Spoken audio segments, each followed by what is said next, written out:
Good evening, everybody. Welcome to the iRacing Esports Network, and welcome to Belgium for the 5th round of the season in the Apex Racing League Touring Car Championship. We were in the land down under last week, but now we head to mainland Europe and to Belgium's second known racing circuit after Spa-Francorchamps, former host of the Belgian Grand Prix as well, back in the early 80s.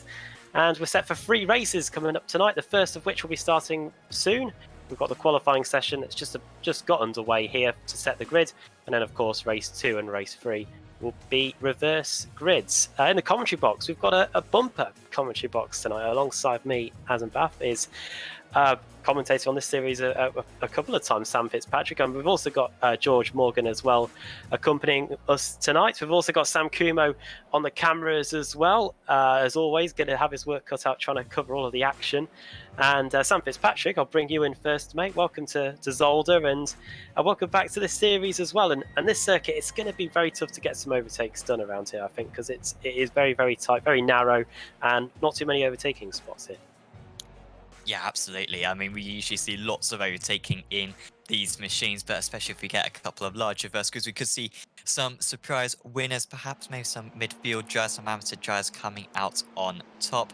There's not many long straights, and as you say, it is mega narrow. We are going to have some carnage. We've seen it in World GT in the past. We may well see it tonight as well in the chicane, the turns 4 and 5. And over the crest as well could be problematic. But I'm a big fan of this one. Great driver circuit. And it should be a fantastic host for this round 5 of the championship. And George, you're a newcomer to this series. But these Audi touring cars, they do allow for some great racing. And I know you're a fan of touring car racing yourself. What are you most excited about from the 3 races that we've got coming up tonight? Well, for me, is to see the entire dexterity of this superb lineup we have here. I've been watching some of the times that have been nailed out. The likes of Ross Balfour, obviously currently the championship leader in the pro category class, certainly looks to be very impressive indeed. Belgium as well. Huge amounts of motorsport and racing history as well, obviously alongside the likes of Spa-Francorchamps. Zolder, just as prudent in the racing department. Really looking forward to seeing what kind of battles we're going to be witnessing here today. I am sure they are going to be classic. Yeah, we're looking forward to it, definitely. Practice session going on at the moment. Quali set to start soon. If you are new, we may as well run you through the format. So yeah, we've got practice going on at the moment. After that, we've got a brief qualifying session, which will set the grid for race 1. And then after that, we will have reverse grids for race 2 and race 3, and they will both be determined by the sim. I believe it's usually around 40 cars or so that reverse race 2 and race 3. So that is something to watch out for, and we will keep you updated as, of course, as the evening goes on. Currently looking here at Alex Neller, driving for Boosted Motorsport. He's currently 8th in the practice standings. And as George was mentioning, Ross Balfour, very good job at the moment in practice. He's driving for Core Sim Racing as well. He's currently top of the timing sheets. Then it's Harrison in 2nd, Turnbull 3rd, Wojciech Savidovic in 4th, and Dave Baker in 5th. There is Wojciech, Sam, 6-time champion. I think we managed to work out at the last race meeting at Phillip Island. And he's got his work cut out to try and get back on top of the title this season, because he lost it to Ross McFarlane last season. But this time out, he's going to have to try and get it back. And of course, no showdown this time. So the points won't get narrowed up towards the end of the season. If you have a bad race meeting, you're going to have to try and claw it back on the track rather than hope for the showdown to do that sort of thing. Yes, of course, to keep track of all of his titles, to be fair, at this point. Such a, I was going to say dominant driver, but whilst he's won the title, he's always been pushed, hasn't he, every single season that he's been able to come out on top, particularly a couple of seasons ago when he beat Jack Sedgwick to the title. Was rather fortunate, I think he will admit, in the last one when Sedgwick got a contact and spun down the order, but that season I think Wojciech was something like 10th or maybe 13th going into the showdown. But because he had a 3 race wins, he managed to get into the showdown and then was just perfect for those 9 races. So and the last few seasons just hasn't quite been as good during the normal seasons. He usually does turn it up near the end, and he has got some catching up to do this championship. But well, if anyone's going to close up a big margin, it is certainly going to be Wojciech, and of course in this series no one ever dominates, no one can therefore ever make a particularly big lead. So with drivers taking points off one another constantly, Wojciech's certainly still got a chance this season. Got the Pro-Am Championship standings. Oh, I did have them briefly on your screen. Mark Johnston leads the way there. Then it's Ben Gregory, then Preben Valler, and then Scott Malcolm, Toby Ward, Mark Woodhouse, John Roberts, Nathan Davis, Rob Sutherland, and then Adam Hedgecock. And George, one thing we can see straight away from that is just how close it is in the Pro-Am category, almost more so than what we saw in the Pro standings just a moment ago. Literally minimal gaps there. If you just look at P's 1 to 3, of course, just 100 points virtually separating that of Mark Johnston and Preben Weil. So you're looking further down, though, it is very hotly contested. The battle for midfield looks absolutely intriguing. If you just look at there, all those numbers within the 500 points gap, certainly is going to be very, very interesting indeed to see who can actually take advantage of this situation. It's good to see as well a fellow Welshman, Nathan Davis, there in P8. I wonder if he's going to work some magic here tonight. Certainly, I hope so. Certainly as a fellow countryman, I hope he does anyway. Well, there we go. I'm probably being massively thick here. Have Wales got a good touring car pedigree from, I don't know, maybe back in the Super Touring days? Maybe. Obviously, historically myself, I mean, my history betrays me a little bit on touring car. I've been commentating mainly Formula 1 of late, but certainly they do have a rich history within motorsport, I think, in general. I think, obviously, touring car, maybe not so much from the 90s onwards. I think we've sort of missed out a little bit, but certainly looking in the history of Formula 1, we've had some serious drivers in general motorsport as well. But hopefully, maybe Davis can sort of add a little bit of spark, certainly in the world of esports for the Welsh people as well. Oh, there we go. I think we've got pretty much every base covered here. I think in terms of geography of the UK, we've got Wales, the Midlands here, and then Sam Fitzpatrick. He's from, well, you can either say he's from the deep south or he's from the far east of England. So there we go. Practice session then coming to an end in about 5 seconds. There is Ross McFarlane. He's currently 10th. He's got Alex Simpson just in front of him. Alex used to commentate on him, of course, way back in the day when he was broadcasting this series. And there's Jack Sedgwick, who, well, it's amazing how he hasn't been a champion in this series yet. He was the favourite going into the final round a couple of seasons ago. Then, as Sam mentioned, ended up losing it to Wojciech Svidovic, and he was in with an outside shout last season. But things just didn't go his way in Daytona, and here he is with the number 3 on his car, set to go again. Right then, that's the end of the practice. Qualifying session set to go now, and 15 minutes on the clock. And Sam, I think one thing we've seen from these ARLTC cars, these Audi RS3 cars, is that it's probably better to stick a lump of fuel in it and go around for quite a few laps to make sure you get the tyres up to temperature, rather than try and go for a banker straight away.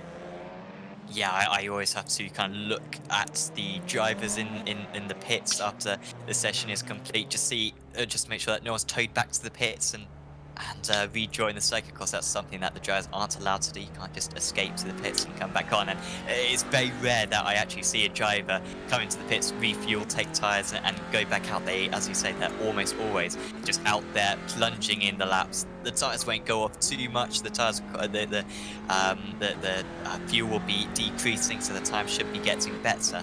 And so that is what you would expect to see out there. So you just try and put as many good times in that. You'll probably have a couple of cool down laps as well as you get into a bit of traffic, but you also want to work with your teammates to get a bit of a draft around this circuit. Of course, not quite so prominent. What you were saying with Jack Sedgwick, I believe last season, if there wasn't a showdown, he would have won the championship with 1 round to spare. He would have won it before Daytona even took place. And so that was the dominance of Jack in the normal season, and yet he just couldn't quite put it on paper in the showdown. So I'm rather surprised that at the moment he's not quite up there. And of course, in practice as well, he was decently far down. I assume he'll be at least in the top 10, probably more like in the top 5 when we get to the end of this 15-minute session. So I was about to worry that there was a fire alarm going off somewhere, but of course that's a new thing on iRacing for this season. We do have the pit lane siren as people go in and out of the pits. That's not going to get me confused throughout the whole evening, I'm sure. We've had so many issues with fire alarms over the years that you're right to be concerned. Oh, well, Yeah, I think that might be. I think there's been many compilations that have been made at my expense there.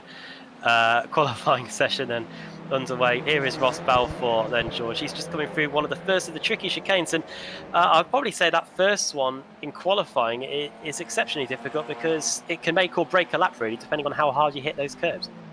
Yeah, no, I was about to say, actually, going back to what you were saying about optimizing the temperatures of the car, certainly I think a larger fuel load would certainly prove to be very beneficial for a lot of these drivers. Naturally, the Klein chicane and the Villeneuve chicane, both very tricky to operate, certainly, and you need all the grip possible in your car in order to negotiate these bends. As you can now see Ross Balfour just letting one of his co-compatriots through now as they make way around this circuit. Certainly, as we move into the latter stages of qualifying, naturally, when the track starts to heat up, I think you'll find these chicanes very key into deciding who takes pole position. It certainly will, I think, decide the fate of a lot of these drivers. Yeah, it really is. Remember when the World Touring cars used to come here back in the day, back in the Super 2000 days, and it really was make or break territory for them. As Ross Balfour does come across the line, let's see if we've got any decent laps in already. Well, Kieran Harrison does a 38.9, Ross Balfour straight onto the board with a 41.1.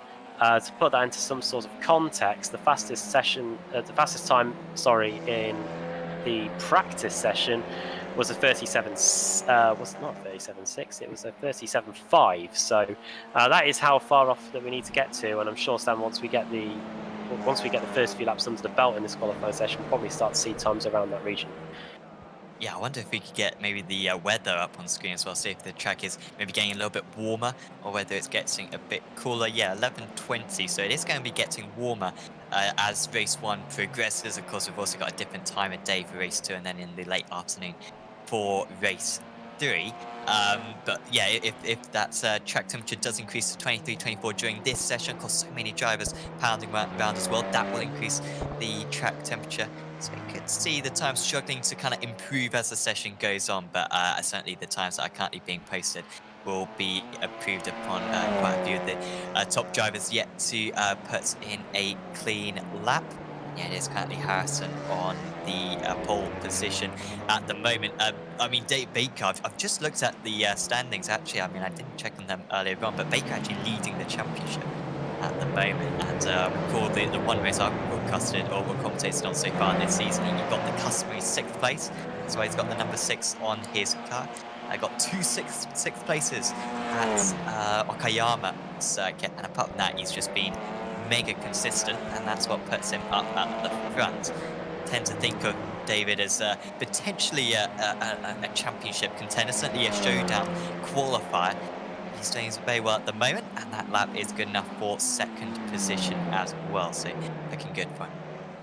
Yeah, just incidentally, Ross Balfour taking that P1 spot there, nailing purple in all three sectors. It's certainly a great showing here in qualifying from Ross Balfour. Very impressive in practice as well. But Dave Baker, like you say, not far away at all. Just nigh on 0.6 of a second from Ross Balfour. Certainly a sign that the track is indeed slowly creeping up to optimal temperature as we reach into the 6th minute of qualifying. Certainly is going to get more and more interesting as the time draws on, folks.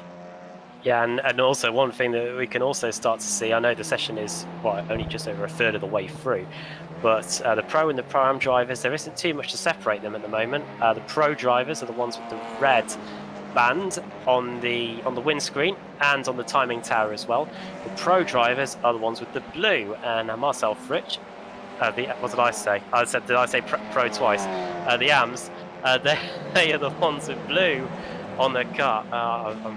Neck in there. Marcel Fritsch, yeah, highest Pro-Am driver, Austrian flag, and he's currently in the top 5 with a Pro-Am time of 1 minute 39.1. So good to see them in there. Adam Hedgecock as well inside the top 10, P9 as it stands with a 1:39.73 as well. And this is something that we do tend to see in this series as well, George, with the Pro and the Pro-Am drivers mixing. But we don't often get to see that in the actual first race. We see that in the reverse grid races. So just shows how competitive the series looks set to be as more times get put on the board. I agree. I think it's brilliant to see something like that. I mean, I was very fortunate to commentate the 24-hour of Barcelona-Catalunya a couple of weeks back, and certainly that was interesting. Obviously, you get the LMP cars mixing with the GT cars, and that could certainly allow, or certainly add the spice to a lot of the action out on track. Sorry, I went to say the Le Mans I was actually watching, but of course we've seen the same in many other GT competitions, as well as the likes of this touring car event, which makes it all the more interesting because naturally you've got different walks of life between two different sets of drivers. Certainly it's great to see the AMs tackling the pros as such, which is excellent to see, and we'll look forward to seeing how they can handle things. Certainly Fritsch looks to be well within his comfort zone there currently in P10. The Austrian certainly looks to be a very formidable force, but keep an eye on the likes of Neidhart and Brewer as well behind him in P11 and 12. So certainly not all lost for those guys. They could be up there fighting for the top 10 places. And look at that, Sam, our first 137 of the quali session, and that is Matt Turnbull, who's just on a 137.9. So time's starting to tumble now as we approach halfway, and yeah, that is a very good lap time from Turnbull indeed, who was very good in qualifying last time out at Phillip Island as well. So he seems to have got this nailed on at the moment for Pure Sims OBP. Yeah, and he was actually leading the championship as well, I believe, was Turnbull going into Phillip Island, but maybe 1 or 2 bad race results for him on that occasion. But yeah, 1.5 tenths clear of Harrison at the moment. And Dennis Neidhart just trying to take the lead of, or is it Darius Neidhart? Very confusing, the fact that we need two letters, people, in order to distinguish the pair of them. But him and Brewer just crossing the line at the moment. And Brewer does not improve that time round. That's 9.1. And you can see quite a few kind of white times at the moment. Woodhouse in 13th, just further up. And Turnbull also trying to improve. He's got a decent draft at the moment from the cars ahead. And he might be able to improve once more. Can he get any deeper into the 37s? The only driver in the 37s at the moment is the British man. And he crosses the line, and in fact actually it's Cooper who moves up into second place. A fantastic lap there for Jason Cooper. Yeah, only a 10th off indeed. I mean, you just look at the top 15 there, well, top 16, top 17 in fact, all within a second between P1 and of course P17 as well. But Turnbull currently setting the pace, 137.949. Cooper, like you say, 0.101, so just over a tenth of a second. Then you've got Harrison there with a 1.150. It certainly is getting very hotly contested there as they're now making their way down the stretch. Now you see there Cooper in his Audi touring car, in behind him as well. We've got another one showing in behind. Obviously, I'm going to try and adapt to the names of these people, folks. It's certainly going to be a very big learning curve studying this event alongside you guys. Obviously, I'm trying to learn a new timing system as well, which is great. It's all education, and I love it, got to say. Oh, they've been very nice to you, George, and they've made sure that most of the cars, I think, have all got blue as a paint scheme. So that's something that we just in that one shot there, you can see about 4 of them. Yeah, it's something that we're still getting to grips with now, and we're 5 rounds into the season. So there's Alex Simpson driving for Apex Racing Team. He was up in the top 10 in the practice session a little earlier on, and he's doing just that again here in the qualifying. In fact, he's ahead of his teammate and 6-time champion Wojciech Savinovic there in 11th place. So not too much to separate between them. And I guess, Sam, with the nature of this track, there's someone goes off in the background there. That was Ross McFarlane going head on into the barriers. Some cars having to get on the grass to get out of the way there. I guess with a track of this nature, Sam, I think we are going to see times even more closer than we usually see, and maybe some drivers setting identical lap times to some of the other drivers out there. Yeah, and of course in Formula 1, when we're seeing that quite a bit of the time, it's usually the driver who sets the time first, which is divided in that case by, of course, iRacing. This is it's a computer simulator or game. It goes down to about 7 decimal points, I believe. I was quite sure. But the iRacing system, despite not showing that to us, does to take it down to that level. Balfour now taking pole position, 1/10 of a second. They are just getting faster and faster at the moment. Balfour really coming out of a little bit further back. Baker as well moving up into 5th. What can Hadfield do? Simmons now up into 3rd. So I don't know what's going on out on circuit at the moment, but maybe it is just that extra rubber. Harrison improving, Trendell improving, Smith improving as well in 14th. And this looks like a pretty good lap for Hadfield. He's trying to shorten the line to the finish. But it was an improvement up into 7th. 0.3 of a second off. And yet he's still down in 7th place. So once again, that's an extremely tight field. But that's a mighty lap there for Ross Balfour. Driver a little bit further down the standings than he'd like. So he would love to have a couple of 3 good races tonight and claw a few points back. Just over 2 minutes to go then in the qualifying session. Top 5 there. Balfour, Turnbull, Simmons, Harrison and Cooper just separated by 0.2 of a second. And then, a couple of moments ago, George, we were talking about Pro-Am drivers inside the top 10. But since then, I think the highest Pro-Am driver in the field is this guy, Mark Woodhouse, who's currently down in 20th. I think the pros have really come to the fore here in the last 10 minutes or so, perhaps. Yeah, you've certainly read my mind. I was just actually gonna say at some point you could see them really being whittled out of that time tower, certainly. But we're starting to see Woodhouse now pegging them back through. He's now into P20, making a good showing of himself here amongst a lot of these professionals as he makes his way around the next swinging left-hander. You can see that Audi RS touring car making its way towards the chicane now, and obviously you've got to try and make sure you can maintain the grip going through this sector. Of course, you've got a little semi swinging straight before you reach the Villeneuve chicane, and once again you've got to be at your best. Certainly optimal temperatures vital at a circuit such as this, where the corners are ever so strict, ever so tight, and can make it very tricky indeed. But like you say, they are starting to creep back in to the timing tower now. It's good to see a few blue lines there. Let's hope they don't disappear once again. Yeah, I'm always a guy that roots for the Pro-Ams. I think me and Andrew Woodhouse, who sometimes who commentates alongside me on this, as we're often been put into that category. And we will obviously see how good they can be in the reverse grid races, because that is their chance to shine. They'll get their opportunity at the front almost certainly in those reverse grid races. So all the best to them. There's Jamie Rushworth, former champion in this series. He's in 21st place for Freem UK. Freem had a strong race meeting at Phillip Island last time out, with Rushworth and his teammate Pete Newman doing pretty well, getting right in amongst it at the front as well in the reverse grid races. And there's Rushworth in 21st place. He will be hoping to work his way a little bit forward from there. But 0.7 of a second, so that's nowhere. In Formula One, I'm sure many drivers would be hoping to be within 0.7 of a second of the Mercedes. But to be 0.7 of a second off pole and down in 21st, it's kind of crushing, really, especially after you complete a flying lap.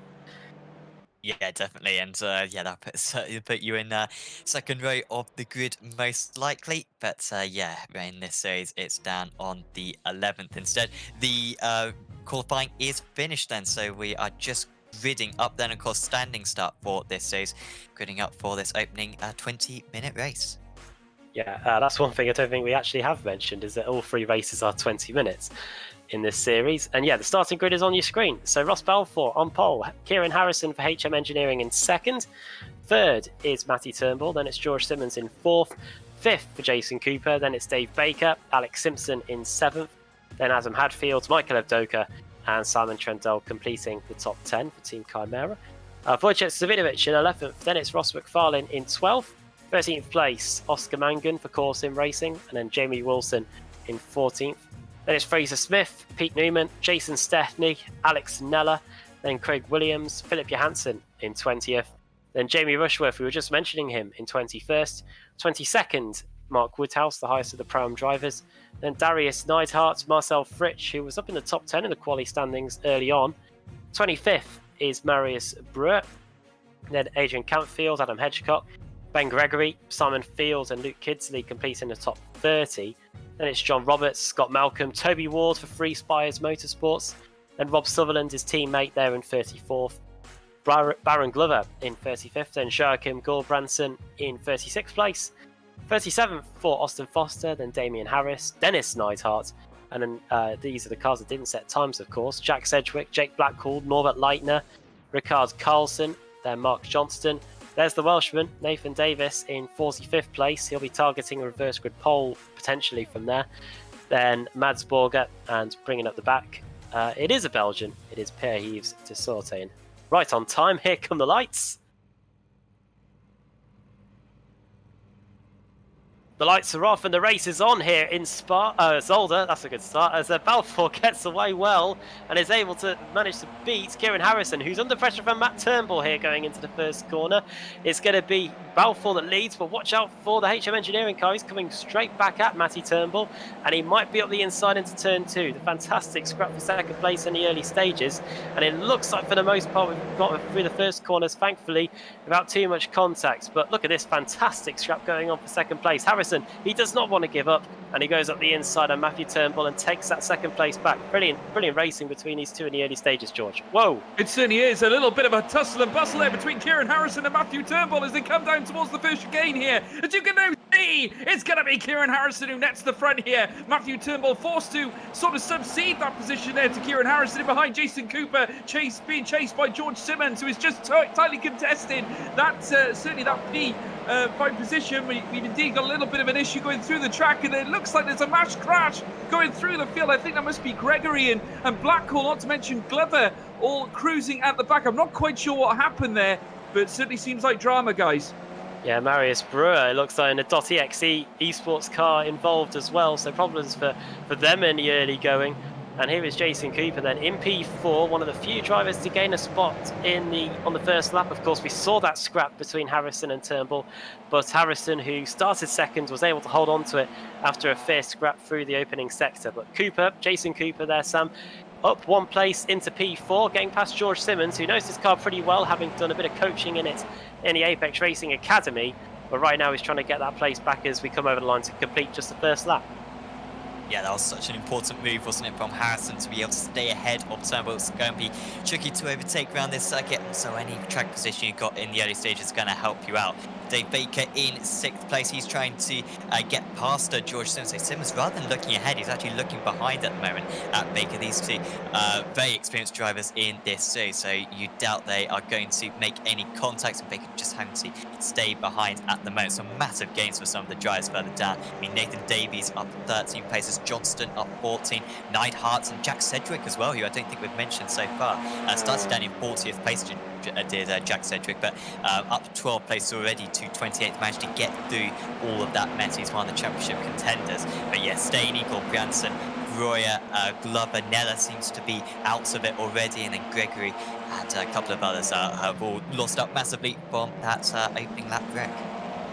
Certainly have, and it seems to have been the case that they've all settled down now and started to stick to their positions. In fact, we're going to pretty much what we'd usually say in Formula 1, a DRS train, but we're going to call this one a slipstream train as they make their way down the next stretch now. We're just there seeing Oscar Mangan, who is currently in P13. As you can see the pro tag lines on the screens of the cars. That, of course, as you alluded to, I think it was yourself, Sam, that alluded to certainly the pro stickers and the AM stickers will be showing on the windshields of the cars. We now see Oscar Manga making his way down towards the next chicane now, number 999.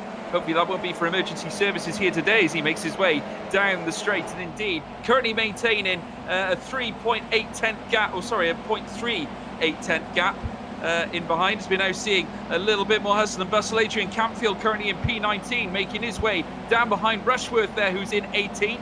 Literally a fly's eyelash separates these two as running wide there goes Rushworth, in comes Campfield in for a tussle. Adrian Campfield round the outside now. Can he claim it? Here he certainly does. I think he's got the advantage heading around this next right-hander, and as he does so, Rushworth relegated down to P19, but he's back up for dancing, but not this time. It's going to be Campfield maintaining 18th place, fiercely forward, moving up a spot.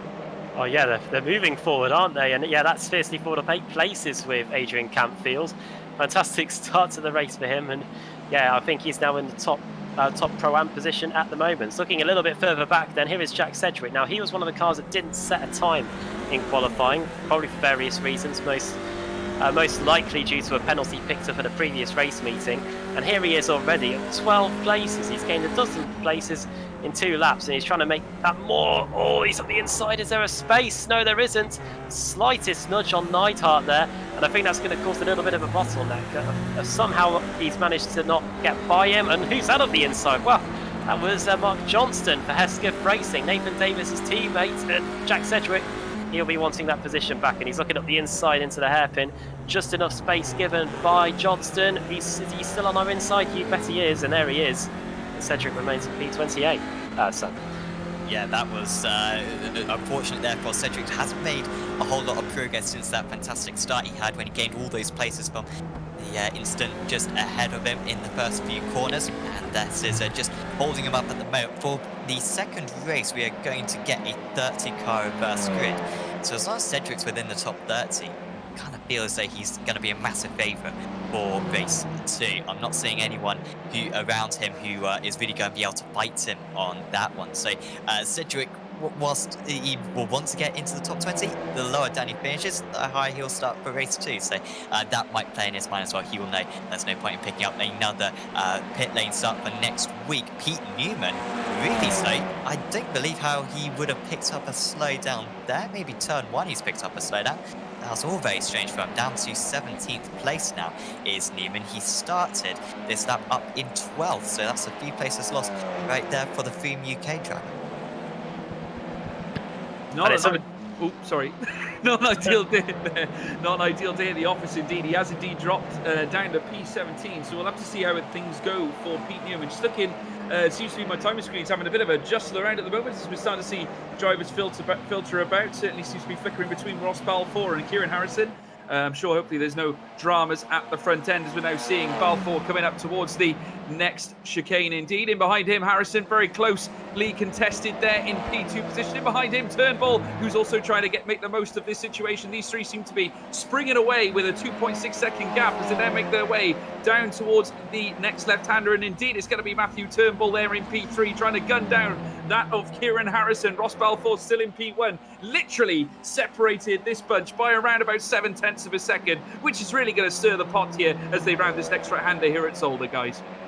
Yeah, very close here on lap 5. We've just gone past 1/3 distance at Zolder in race 1, and Harrison, after withstanding the early pressure from Matt Turnbull, is starting to turn his attention to the lead, whilst at the same time trying to keep Turnbull in the rearview mirrors. These three, as George was saying, they're now 1.9 seconds ahead of Jason Cooper.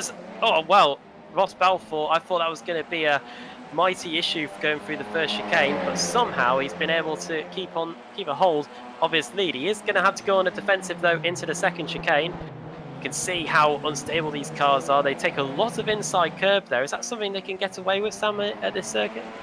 Yeah, I think so. I think you can pretty much be all four wheels off the circuit, particularly through the second part, and completely get away with it. You really have to be pushing the limits in order to be picking up a slowdown round there. It's quite a fun section of corners that, because as you say, you can take all the curb as you want. Turnbull also on the back of House has got to be careful here that he doesn't get caught napping by the 64 machine. All these drivers will be thinking about the points as well. Even at this early point in the season, every point will matter. It will be unlikely that the championship will come down to less than a race win. And so any points that you lose, any big points that you lose, are really going to be costing a couple of drop rounds as well. The drivers get Newman battling with Suridovic, and Newman actually moving ahead of Suridovic, which is something that the British driver will not be, or the Polish driver won't be particularly happy with. And Newman does get that one done, and Suridovic now with a big slide, and he's got to watch in his mirrors now for Campfield. You can see his last lap time, Suridovic was 1.3 seconds slower than the drivers around him. And so just not feeling the mix of it at the moment is Suridovic, and he's going backwards rather than forwards. And you mentioned it early on, George. We have got these tight packs now at the circuit. I think this is probably just one of the characteristics of Zolder at the moment. Everybody's trying to get by, but there is very little room to try and do that. In particular, this chicane here, the first one, it's so quick where you can't really poke it up the inside, because you're going to end up probably losing ground to the car behind you, and then getting in danger of getting overtaken by the car behind as we now go into the second of the chicanes. Yeah, just coming out of the Villeneuve. It is indeed so tight. Very difficult for any of these drivers to make headway, certainly when it's this narrow. As you can imagine, these big touring cars certainly don't seem to allow certain space for track room, as we're now seeing Newman once again, this time challenging Williams. We're seeing a move down the inside here, and indeed it looks like Newman, who is on fire at this moment in time, powering his way through indeed. And unfortunately Williams is, I believe, the unfortunate receiver, or was it Swiri Doit? Sorry, do apologise. My pronunciation ain't brilliant. Might got to mix up there, folks. He now makes his way down towards the next chicane, and indeed Newman moving his way up a spot. So indeed, P16 for that man. You can just say Wojciech, George, if you want. I don't mind. It might be ideal. I think we called him that for about one whole season. That's 7.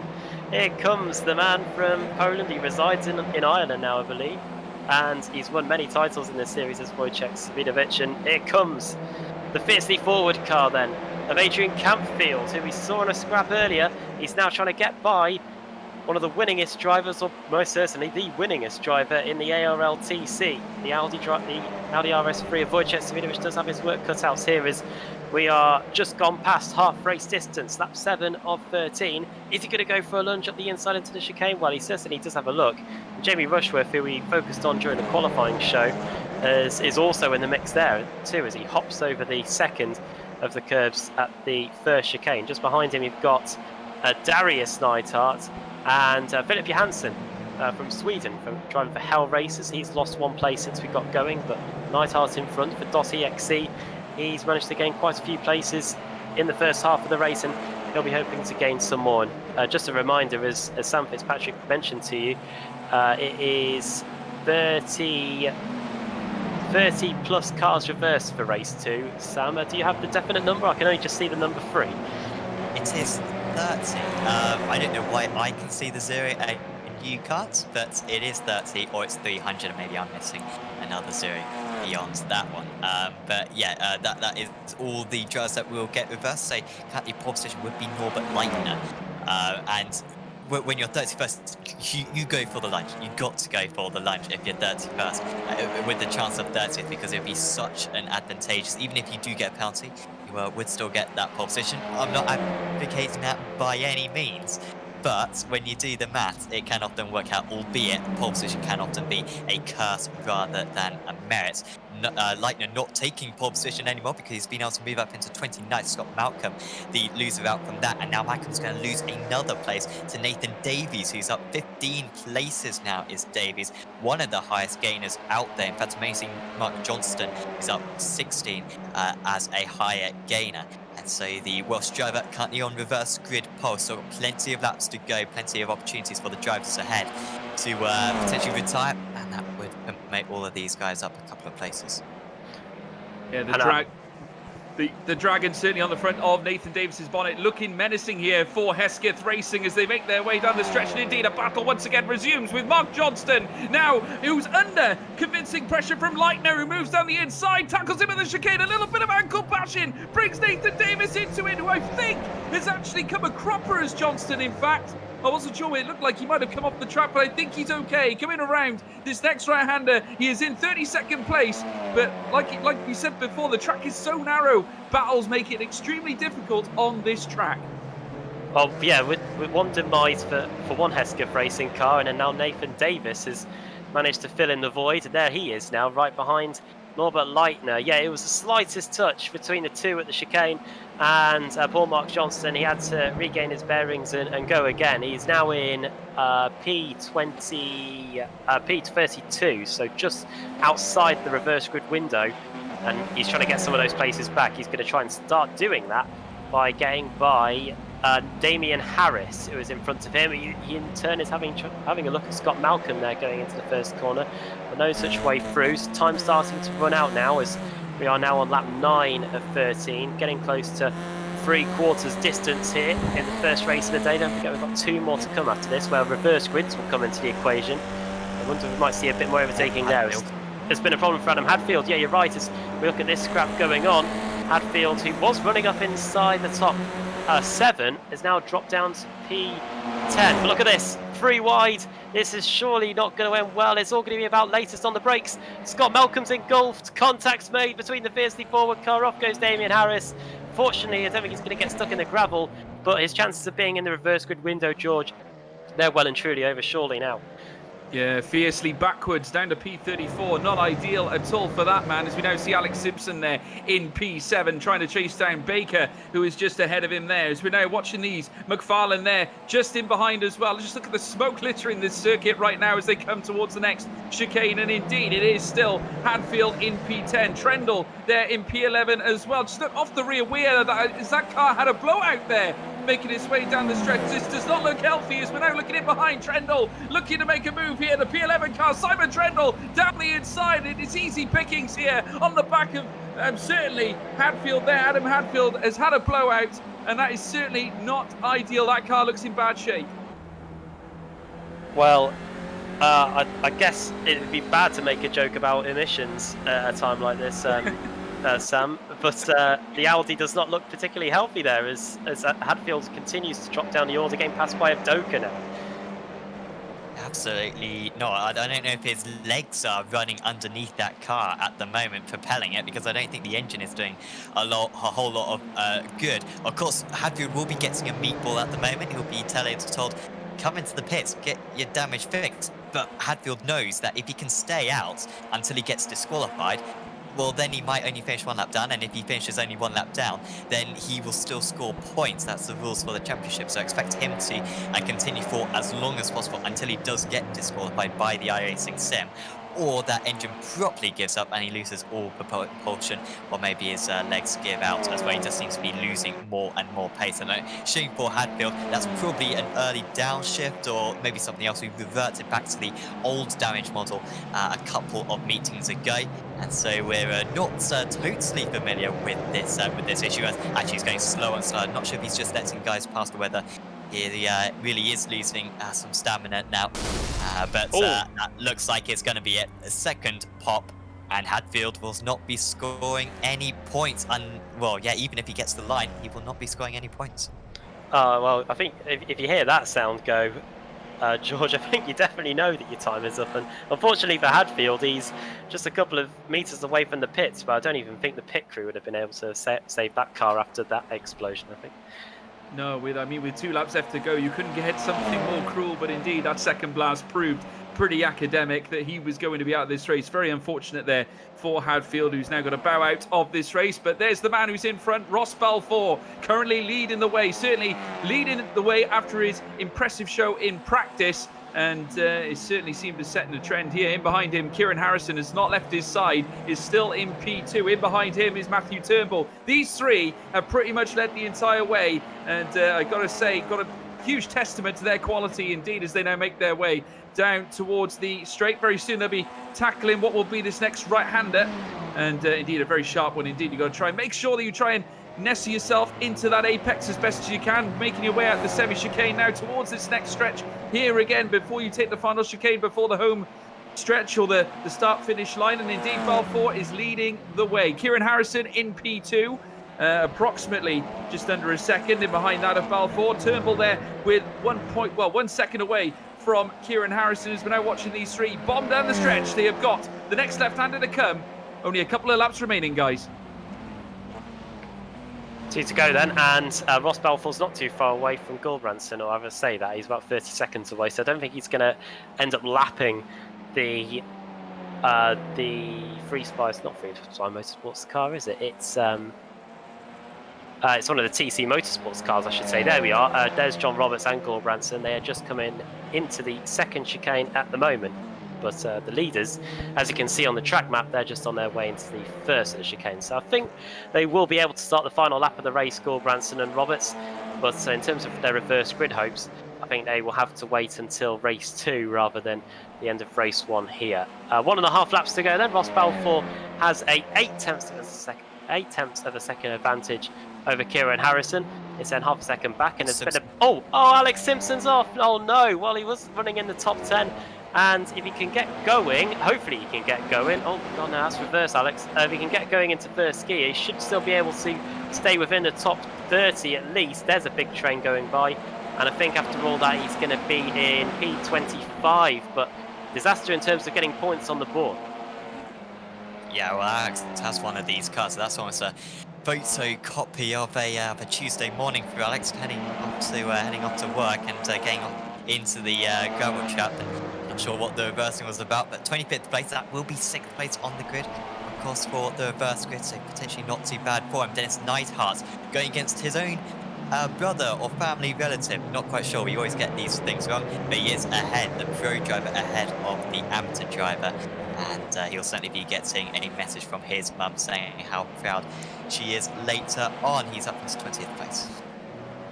Darius Neidhart there in P21, indeed chasing that of Dennis Neidhart, who's in P20 as they make their way down the start-finish straight once again. And you can see these two starting to really close up. Jack Sedgwick being that man chasing Neidhart as things stand as they make their way around the next left-hander. Just look how close he is to the rear end, almost sitting in the gearbox there of that of Neidhart as they come round towards the next swinging right-hander. And indeed, these touring cars certainly no shortage of pace here, and such big bodies to whittle around this narrow circuit, as you can now see Jack Sedgwick. Look at that, you can see the exhaust pipe.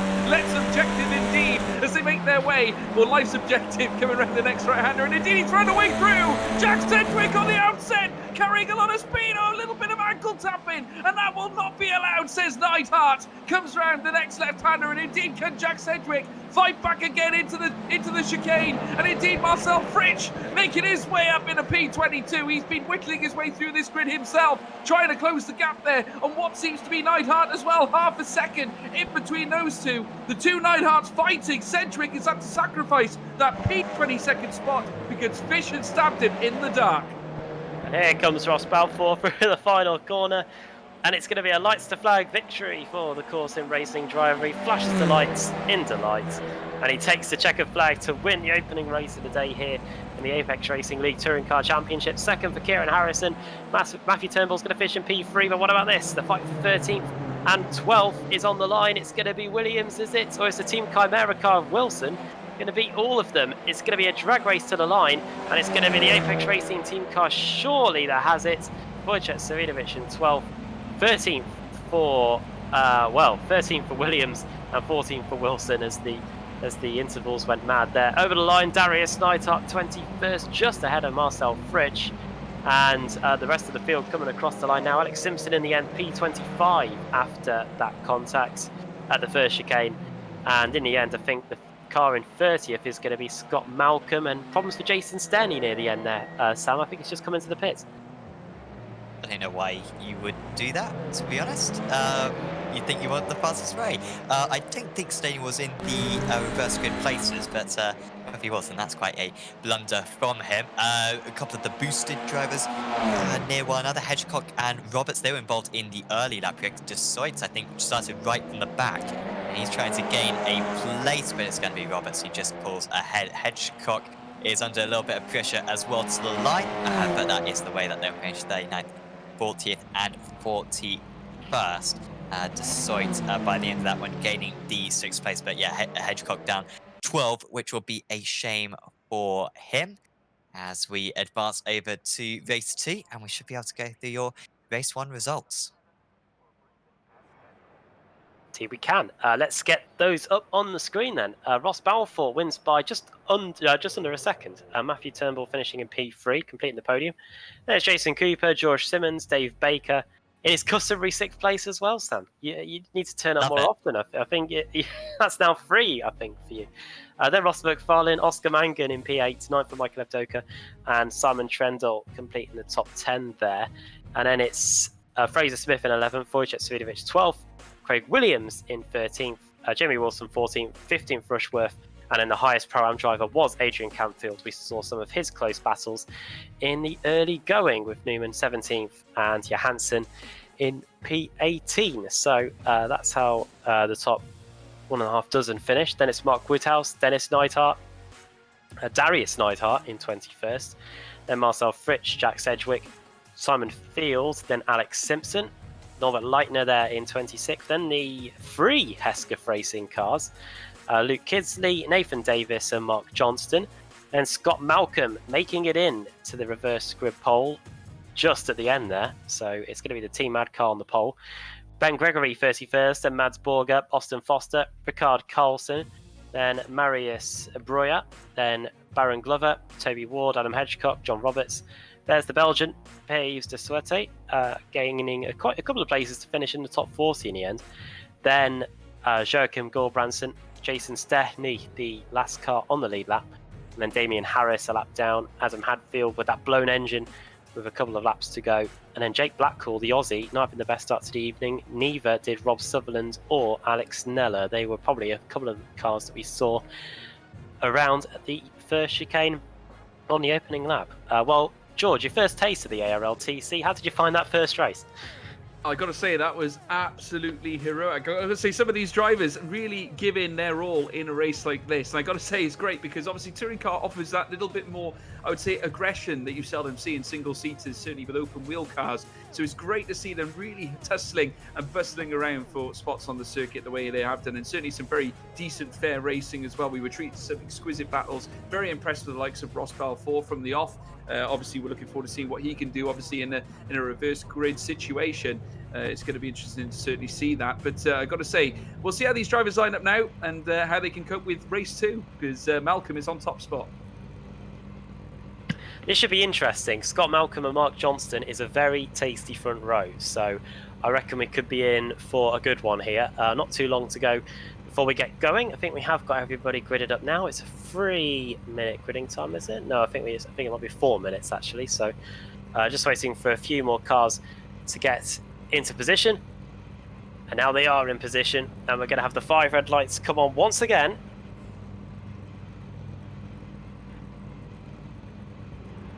The lights are off and the race is on here at Zolder. Good start from the Hesketh Racing car on the second row of the grid. That's Nathan Davis. The Welshman is going to take second place, surely. It's been a nightmare start from Scott Malcolm for the pole position because it's going to be Johnston that leads, Davis second, Kidsley in third. It's a Hesketh Racing 1, 2, 3. Get the camera out, guys. That's going to be one for the scrapbook straight away. There's Norbert Leitner, goes up the inside and is off the circuit into the tyre barrier. We just saw he'd be making a move. And the HM Engineering car has now got an absolute ton of work to do, and that's the worst possible start to the race for Norbert Leitner. And Scott Malcolm, George, the pole sitter, well, it didn't go too well for him in the first couple of metres because the Audi was just going nowhere. It was spinning its tyres like crazy, and he's now down to 7. Yeah, sacrificing that P1 spot off the grid. What an opportunity he had, and once again he's under pressure. He's down to P8 if he's not careful, rounds the sausage curbs. Not ideal out of that chicane, and indeed he is battling there, dropping down to P11.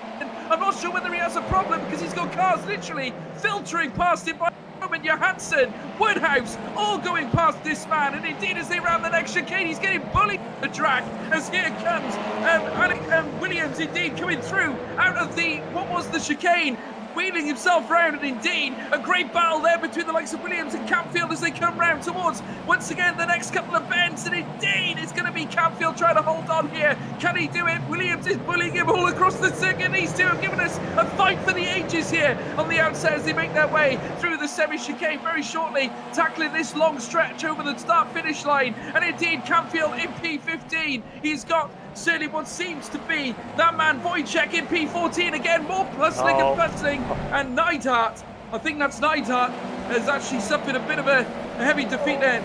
Simon Trendle, is it? Oh my word! Oh, massive crash on the front straight. Now, will they need to bring the safety car out here?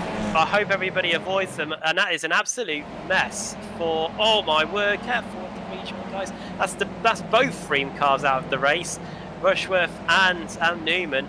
They've just missed the pit lane as well, and that all started on the exit of the first corner. And I wonder what happened to some of the Hesketh Racing cars there, Sam, because at the beginning of the race they were 1, 2, 3, and now it's now I think, if I'm not mistaken, it's Johnston that leads, and then Alex Simpson in second, and Jack Sedgwick in third. Here's a replay. I know Davies had a big issue, I think, down at the hairpin, and then this all kicks off. We got the .exe cuts in across the circuit of Neidhart, and then just a bit of contact, and then losing it, coming back onto the straight. And we saw a massive pile-up in the Sim Racers World GT Championship a couple of seasons ago around this circuit, and it was very similar to that. Oh, as we've also got another off involving Woodhouse and Field just going on live. But we were on the... I was a click away from deploying the safety car on that occasion. Not going to need a safety car for this one. That is Field well off the circuit, colliding with Mark Woodhouse. And they were up in the top 10. I think they were fighting for 5th and 6th places, but far from that now. And we go back to the lead. That's the field spread that we've had. The top drivers miles away from a few of the others already. Now it's a 2-second gap between Johnston and Cedric. Up 6 places is Cedric. He's cleared Simpson, and you'd have to put the number 3 car as the favourite right now. He's half a second faster than the race leader. I give certainly Jack Cedric a lot of props for getting himself up into P2, and he certainly seems to be carrying the pace. A purple lap indeed, a 1:39 as Philip Johansson now here for that crucial P5 position, but indeed he has to sacrifice it there to Simpson, who has indeed been fighting like a man possessed here as they come round towards the next right-hander. You can see there Davis up there in P4. Nathan Davis, who looked ever so promising earlier on after that incredible start, is now literally under serious pressure. Oh my word, there's an off there. I believe that's Philip Johansson careering away into the wall, and that drops him down to P12. Whole race is here, hell-raising here in lap 3 as he whittles his way down as they come through the next chicane. Scott Malcolm there in P7. Again, another bish there, and Scott Malcolm in the dirt.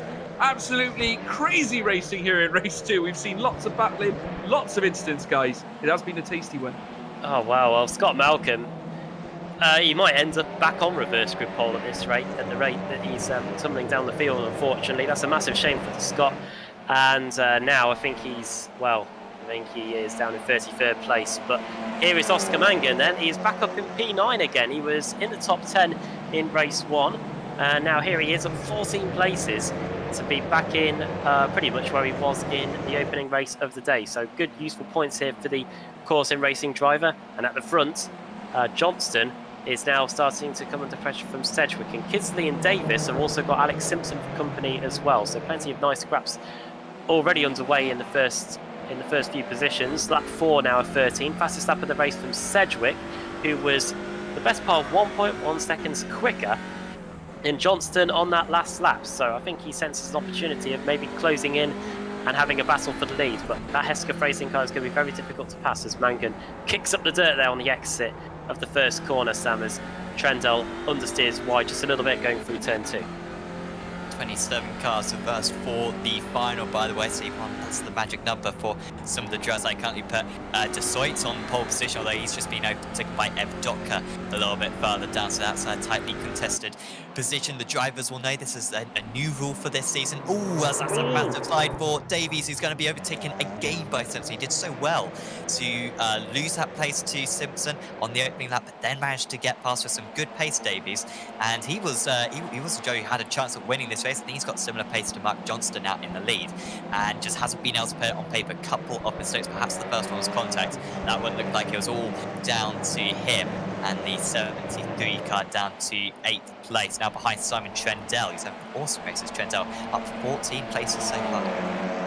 Yeah, Oscar Mangan now chasing Nathan Davis as they make their way down towards the next right-hander, and indeed you can just see Oscar Mangan really round the tailbone there of Nathan Davis there, the Welshman, who's under convincing pressure as they come down towards the next left-hander, and indeed very soon they'll be on the start-finish straight, as you can now see them really starting to filter through now through this semi-chicane, very shortly running across the line. And you can see Nathan Davis in the other Hesketh car, currently in P8, currently occupying a position that's 3/10 clear of Mangan as they come down towards the next round. And Mark Johnston, as you can see, leading the fray, and you can see he's under increasing pressure as well, because Jack Cedric, who we said before was extremely quick, is now rounding this right-hander right within the muffler of Mark Johnston's Hesketh racing car. And indeed, you can see, look at that black livery, ever menacing with the ARL there plastered on the right-hand side. The Audi moves in on the right-hand side. Here comes indeed Jack Cedric, looking a bit lead this time on Johnson as they come through towards the next chicane. Indeed, quite an untidy entrance there by Johnson, flicking up the car over the sausage curbs as they rise over the banking, heading round this next left-hander. Here comes Cedric on the inside with the tackle of the chicane. No, he won't this time, but the battle is on. P1, who's going to get it? Oh, what a scrap this is. Jack Sedgwick, he's closed the gap pretty quickly. But now he's got to try and get by, and what's that old saying? Catching is one thing, passing is another. Problems for Nathan Davis. His teammates, however, the other Hesketh racing car is off, this time at the second chicane. And who's that? Fraser Smith, HM Engineering as well. We saw Norbert Leitner off. Oh, Ross Balfour, race 1 winner in big trouble. Oh, he gets clattered into by one of the Hell racers. The Swede will not be happy with that, whichever car it was that collided with him. And Nathan Davis, meanwhile, is still tumbling down the order, down to 18th place now. Oh, and it's kicking off behind as well. That's a fiercely forward car into the wall. That's Damian Harris, again in the walls in this second race. Yeah, messy racing at the moment, that hairpin in particular. So easy to get quarter pound on the exit. Johnston and Cedric alongside one another at the moment. That would be a good move from Cedric to go all the way around the outside. Good speed, even when he runs onto the grass inside for the right-hander.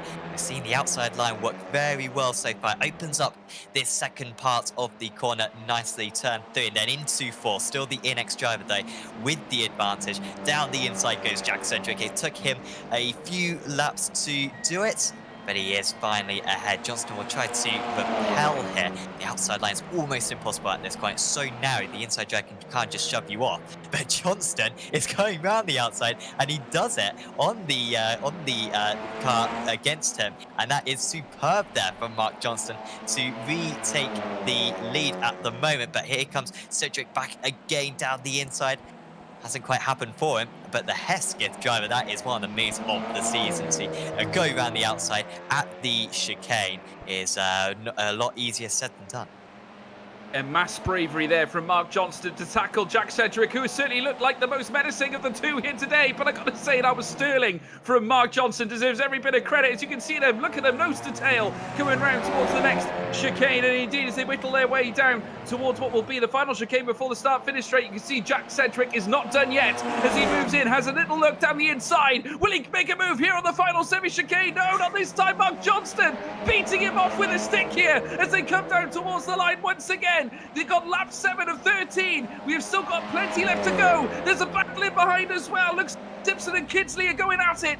And he's coming at him like a shark with knees at the moment as they come towards the next left-hander. But Johnston and Cedric, that's the battle we're seeing right now. It's the decision for people here. As you can see, here comes Jack Cedric round the outside. It's white here in terms of these car livery colours. It's Stay, Hesketh Racing still in front, but as you can see, Johnston holding him off once again. What defending from this man? It's nothing short of impressive.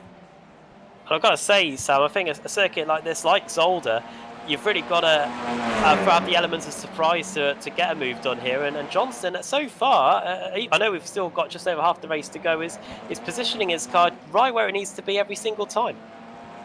Yes, miraculous that he managed to get that position back in the first place. Cedric as well found it more difficult to overtake than he has. Cedric, will he go for this one? No, he's just waiting behind. He's playing this game at the moment, Cedric. He knows that he's got a 95% chance of winning this race. He'll almost certainly be able to get past Johnston eventually. It took him about a lap and a half to do it before. The problem for him now is that Simpson is catching them quick. On that last lap, Simpson caught them by about 2.5 seconds, and he will be continuing to close in by that margin. He's only 2.5 seconds behind now, so if he spends the next lap behind Cedric, he might have the Apex car, the 99 Apex car, to look in his mirrors at.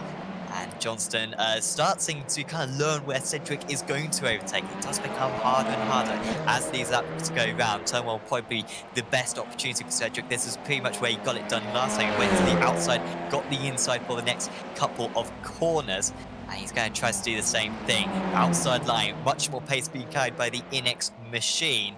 He was a 10th faster on that last lap. Inside for turn 2 now. Can he hit the apex? Well, yes, he can. Johnston not trying to hang it around the outside. Instead, he's going to try to get the cutback on this occasion. But it's not quite happened for him, and he's going to have to replicate the move he did a couple of laps ago in order to come back into the race lead. A very fascinating battle this is indeed. You see Mark Johnston currently in P2 as things stand. You can see Jack Cedric still leading the way, but it's allowed a lot of these cars to sort of come back into the fray here. Simpson still in P3. Looks like he's gaining as a look down the inside from Mark Johnston there. And it looked like they were going to be on the rough end of a trip into the gravel patch, but he's managed to hold on. You can see they're in behind. Look at Alex Simpson powering through now, coming to join the party as they ram towards the next right-hander. Alex Simpson down side there of Mark Johnston. A little bit of a nudge there on Jack Cedric in P1. You can see there's a 4-car contention. Look at the group of cars now. Looking to their way into the top 3 spots. This is absolutely off the chain, guys. Well, that was a right mess, wasn't it? Going into the first chicane, Sedgwick went across it. Oh, contact Alex Simpson. He's really got. I don't know what Mark Johnston said to him or whatever, but he's been hitting him non-stop on this lap. And now the Craig setup shop car's got broken. Right rear suspension has been turned into the wall. He's now facing the wrong way. Surely, I'm sure he's got damage to the right rear of the car. It looks like it might just still be pointing in a straight line, but Craig Williams has turned around on the exit of the hairpin. And now he's down to P13, but it's Sedgwick that leads. It's now Alex Simpson in second, and Hesketh Racing has now got Mark Johnston in P3, as Simon Trendle goes past Luke Kisley for P4, who's up 17 places, one of the biggest movers in the field so far in the top 10. Luke Kisley, Simon Trendle up 17 places, biggest mover in the whole field incidentally. That would be Adam Hadfield, who's gained 28 places since this race started. He's up into 16th place now.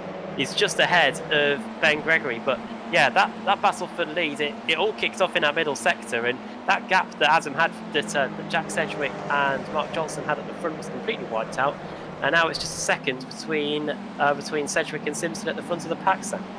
Yeah, and there were a couple of slowdowns involved in that one. You saw how there was the initial tap from Johnston, who went into the back of Sedgwick. Sedgwick had to cut the circuit.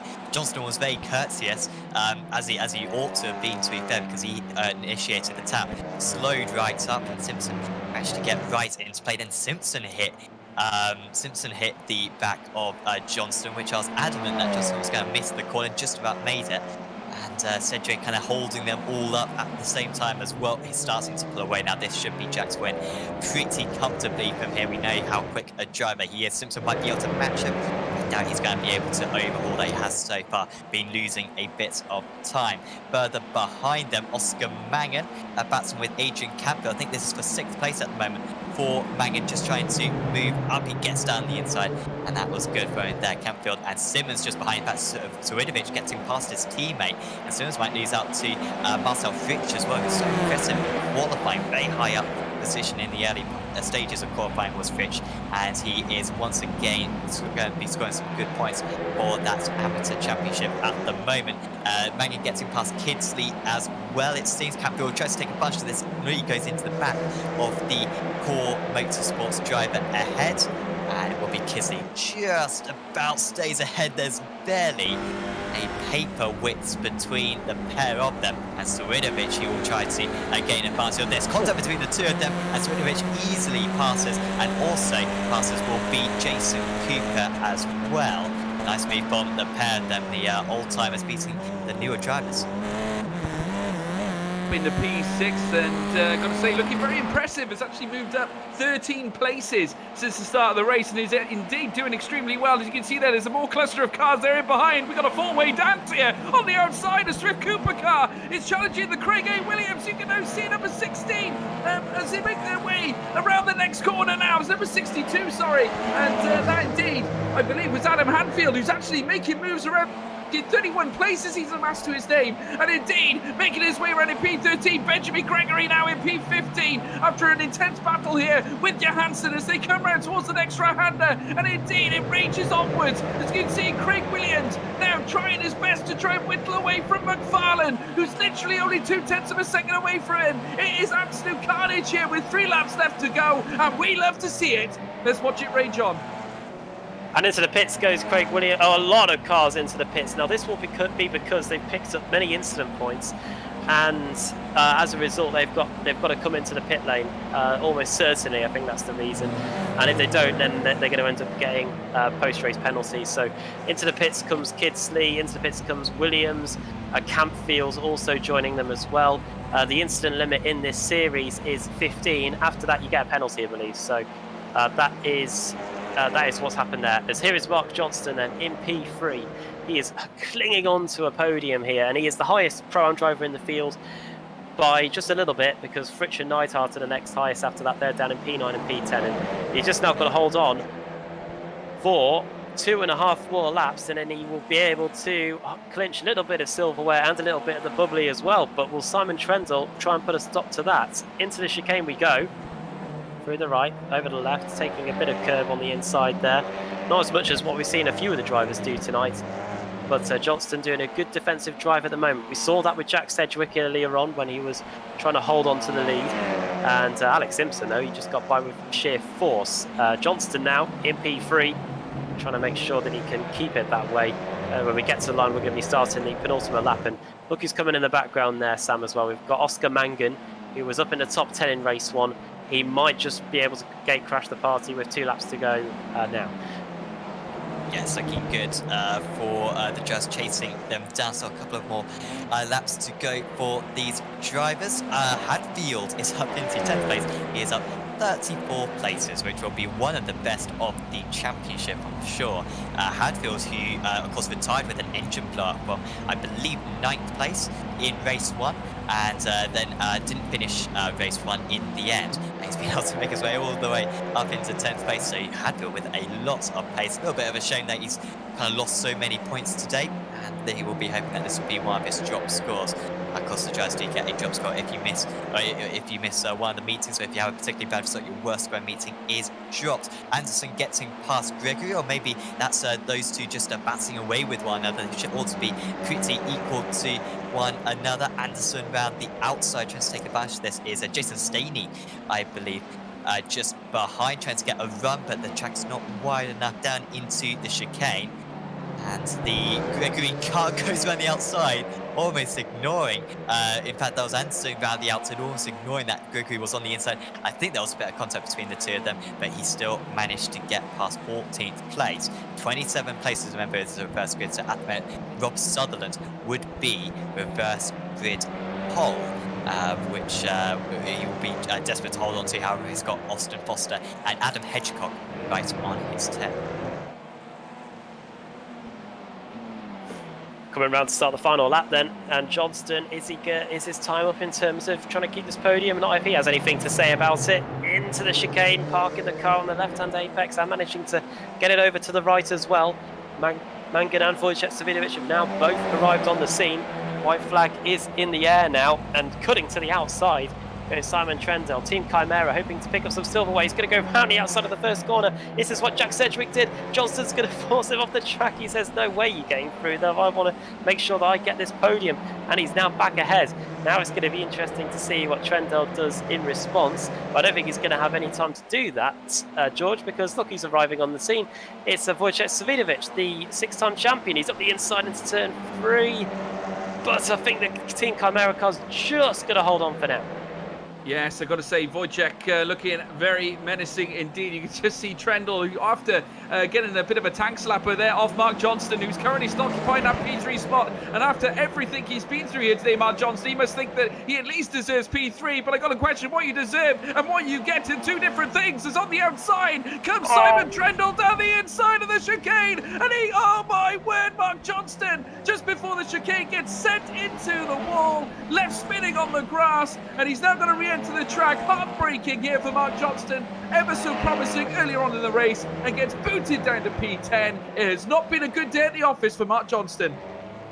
Unfortunately, I thought that was on the cards, sadly, for Johnston. He's now down in P10. If it's any consolation for him, he is the second highest Pro-Am driver still, so that is still a decent haul of points, but it could have been a podium. But Jack Sedgwick, he's going to come across the line and win race 2. He's absolutely delighted. He wins the second race of the day here at Zolder in the ARLTC.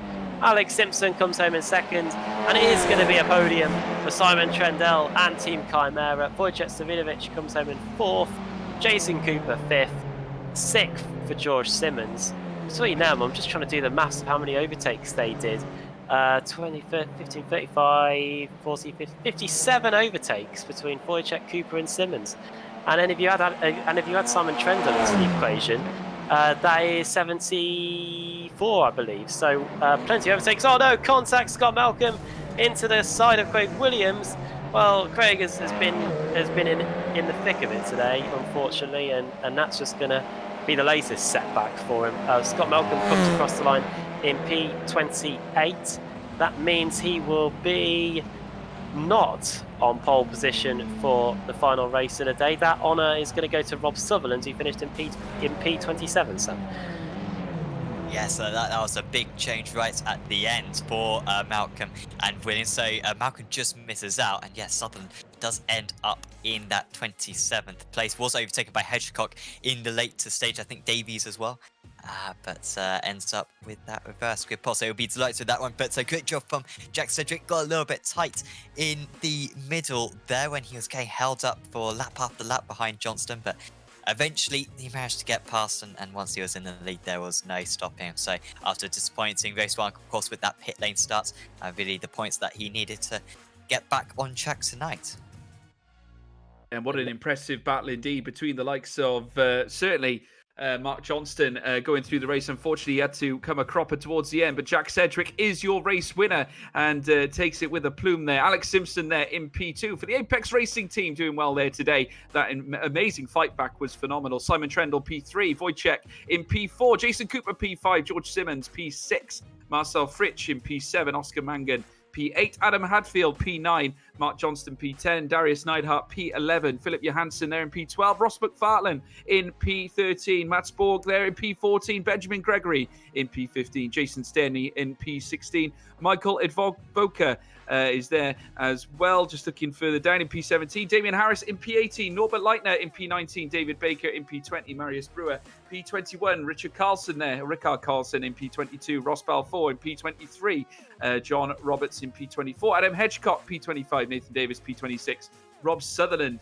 P27, Scott Malcolm P28, Austin Foster there, or Foster in P29, Craig Williams in P30, Joachim Gulbranson there in P31, P32 for Matthew Turnbull, Pierre-Yves de Sauté in P33, Jamie Wilson there in P34, Toby Ward there in P35, Adrian Canfield P36, Mark Woodhouse P37, Fraser Smith P38, Alex Neller P39, Simon Field P40, Baron Glover P41, Luke Kidsley P42, P43 goes to Pete Newman, P44 for Kieran Harrison, and Jamie Rushworth, Jake Blackhall, and Dennis Neidhart make up your final three places, 45, 46, and 47th place.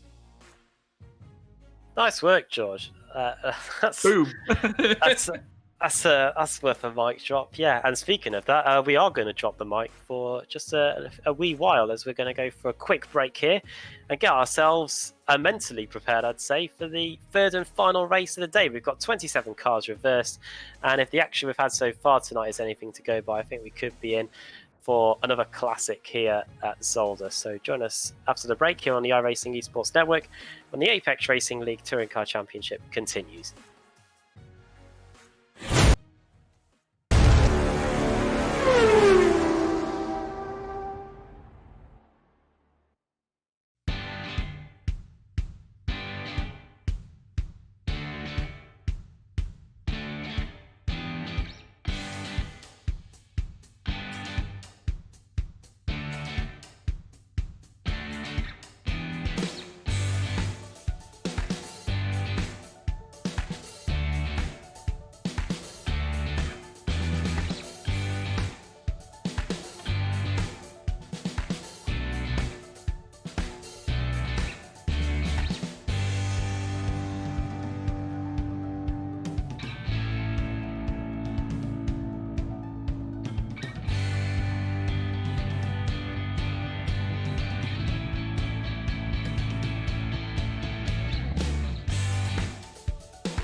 And we're back at Zolder for the final race of the day here in the Apex Racing League Touring Car Championship.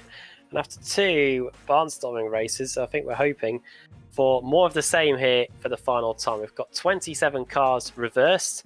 And starting on the pole for this one, it's going to be Rob Sutherland for Free Spires Motorsports with Nathan Davis alongside him on the front row. And then it's going to be Adam Hedgecock, John Roberts, Ross Balfour, Rickard Carlson, Marius Breuer, then Dave Baker and Norbert Leitner and Damien Harris completing the top 10. Back in the commentary box again, Adam Bath with Sam Fitzpatrick and George Morgan.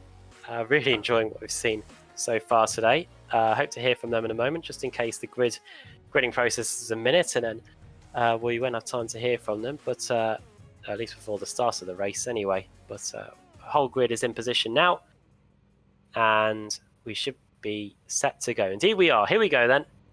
Sutherland on the right, Davis on the left. Here come the lights. The lights are off and the race is on for the final time tonight, and it's a good start from one of the Corson racing cars in the midfield there. That was Ross Balfour, the race one winner. Into the first corner we go then, and it's going to be Davis hanging there around the outside, the Welshman, hoping to win here in the final race, and I think he's going to have to lead surely up the inside into the turn 2, and it's the Hesketh racing car that takes the lead from second on the grid. 3 wide in the middle of the field here. That's Leitner, that's Baker, that's Harris as well. Watch out for him in the early going. There's also Jason Stepney as well in the Craig Setup Shop car. Loads of overtakes going on in the early going, but as the field goes out of the right-hander and onto the back straight towards the first of the chicanes, I think Nathan Davis may have just run a little bit wide and allowed Rob Sutherland a chance to maybe go back by. No, he doesn't. It's going to be Davis that leads, but George, I think there's a whole bottleneck going on in the first chicane, as we've seen so far tonight in both races, but for the most part, everyone through safely, he says. Oh, hello. Oh, just look at the contingent of cars that are coming out, though. Just seeing this cluster, certainly of machines, making their way out of the chicane now. And Mark Woodhouse is one also trying to stamp home his authority now. Jack Sedgwick, of course, who won our last race, is actually trying to battle on as well. As we look further up the field, we can see there Mark Johnston as well in P25, trying to battle on against Sedgwick. Remember, we saw these two in the last race going hammer and tongs before. And indeed, it looks like at this moment, Mark Johnston indeed will hold on. Just looking further down, you got Sedgwick as well. Just to see these cluster of cars, it's a job to know who's who, certainly in this sim race at this moment in time, with all these cars filtering their way throughout the next chicane. Down the stretch once again, it's going to be another instant classic. 3 races full of carnage.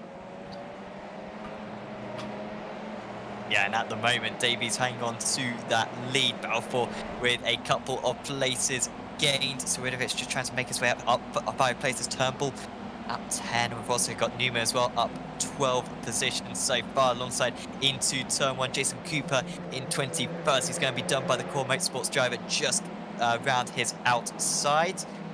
And heading into turn 2, almost 3 wide just in the background. Contact between the 2 of them, and that might be Swidovic dropping down the order. He's managed to get it back in a straight line, but that's an awful couple of corners for him, and Mangan is able to start pulling away from the lots of them. Balfour is almost past Davies, 1.5 tenths of a second is the gap between the 2 of them. Look at this, it's almost 4 wide. I don't even know 4 cars you could put alongside into the chicane. Are any of them going to make contact? No, it was all pretty well mannered in the end. Johansson battling with McFarlane here. McFarlane's got the slightly longer route down to the right-hander. Does have to back out of it, but yeah, still Davies leading the way then, but Balfour, I think it's only a matter of time until the number 2 car manages to make his way past, albeit Davies has shown some very good pace already today. Just a few too many mistakes he made during race 2. Great scrap going on then for the race lead. Ross Balfour won race 1. He now wants to make sure that he can get back on top of the podium in race 3. Not often we see this in an ARLTC meeting, a double race victory for drivers. And here we've got a battle of, well, Wales and Northern Ireland. Balfour trying to warm up his tyres almost as they come across the line. And off in the wall's Alex Simpson. Well, he was in the gravel in race 1. He got second in race 2. And now he's backwards in the wall in race 3. Not too sure what happened there. As up the inside goes the fiercely forward car 503. That was Damien Harris getting through, and also going through as a result of that was was David Baker back up into his customary 6th place again. There's Norbert Leitner, who was in trouble earlier. And speaking of trouble, there's Michael Evdoka. He's off in the vast gravel trap there on the exit of turn 3. And he's going to rejoin just inside the top 20 if he's lucky. There's Oscar Mangan looking up the inside. Oh, no contact. That's 64. Is that 2 teammates colliding there? Was that Pure Sims Matthew Turnbull colliding with Pure Sims Michael Evdoka? It certainly looked like it, and I don't think that's going to be going down too well if that was the case. No, Matthew Turnbull. It certainly seemed to me that there was a tussle there between 2 teammates there. Indeed, unfortunately, Evdoka was the unfortunate recipient off the end of that. Jason Cooper, though, in P19, chasing down what looks to be Turnbull there in P18. He's got Trendle in behind as well. Trendle, certainly no slouch on his day in P20, just under half a second in behind that of Jason Cooper as they round the next right-hander now, heading down to what will be, yet again, another dogged right-hander once again, sticking in behind Cooper under pressure. Oh my word! On top of my back on the round side, Darius Neidhart coming off the track. Also joining him is Adam Hadfield, and not to mention, I think there's another issue involving, I think there was Woodhouse involved in all that carnage as well. I'm not quite sure, but Hadfield is back on the track. But that was a mega smash. Hadfield needs to buy a lottery ticket because the amount of bad luck he's had so far Oh! is they are very off. It's the race leader, Davies. Balfour was catching up to. I think Davies made a small mistake through the chicane.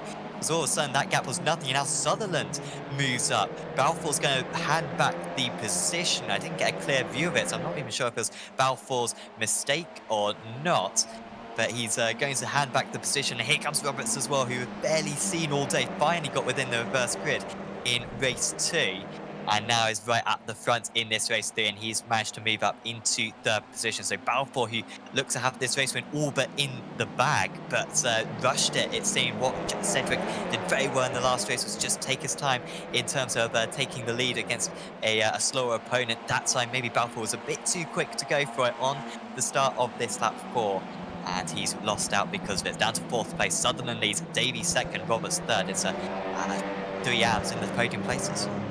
No, yeah, that was a massive crash down at the back end of the circuit at the hairpin involving the .exe car there, Darius Neidhart. I'm wondering if it was a hardware failure, not too sure at all, because the speed he arrived then at the hairpin was insane. Davis takes the lead, or does he? Sutherland wants it back, and Davis, who was leading the first few laps, he's trying to get back into the position he was in before the contact with Ross Balfour. Round the outside into the chicane then, and it's going to be the Hesketh racing car that hits the front once again here. End of lap 4. Just going to reach, we've just gone past, I should say, 1/3 distance. And there's Ross Balfour as well. He's on the inside going into the first corner. He's trying to take those places back that he gave up while trying to allow Nathan Davis back through.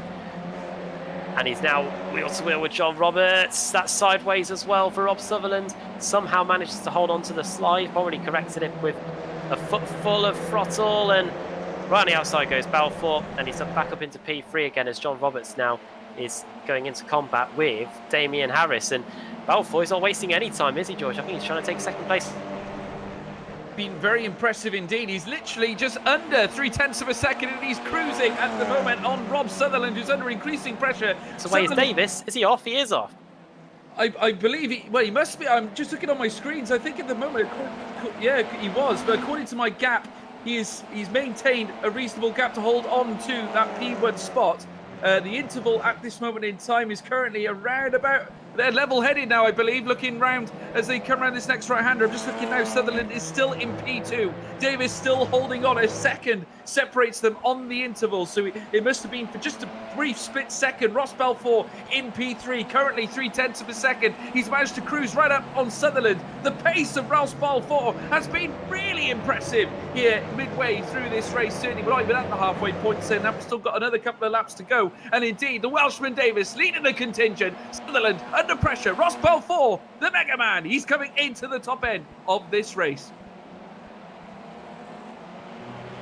Yeah, Balfour will not want to make the same mistake they did before. This looks like it's going to be easy on Sutherland. Oh, Sutherland is he easing off to let him pass? It's still about 1/10 of a second, so Sutherland will hang on down the straight, but into the corner. The number 2 moving ahead, and Rob Sutherland just being slightly pushed off. But Balfour all within the rules. 1.1 seconds, he's got it all over again with Davis. It's like a a game where the difficulty level is it's almost too easy, and you make it a little bit tricky for yourself, because he was nearly into the lead. He then dropped back, and now he's having to do it all over again, but it's nearly mission accomplished. Davies again, track extending to turn 4. Carlson for Hell Racers, who's had a decent day actually as Carlson. We've seen a decent amount of him. He's battling with Adam Hedgecock. He had a miserable race 1, got caught out at this corner in race 1. Hasn't had a very good race 3 either. I'm not quite sure why he dropped so many places down. Carlson moving alongside, but it's Hedgecock who's just ahead. Just behind them, we've got Oscar Mangan, who's just at the first stop of the race. Mangan having a fantastic view of everything that's going ahead. That's Turnbull moving ahead of Breuer for 13th place, and Mangan trying to nip down the inside as well. Well, you wouldn't normally think that's an overtaking opportunity, but once you get your car alongside on corner entry, it's pretty much the corner as yours. So the rivals got to leave space for you, and Mangan can't quite get it done. That was good defense there by Gregory, apologies. He was just in front of him and closing off the line. Gregory actually moving ahead, so Mangan not having it easy whatsoever, trying to move ahead, but instead he's at risk of falling behind. We've seen this so many times today. Some of the top drivers in this series, and everyone else is so competitive with their racecraft.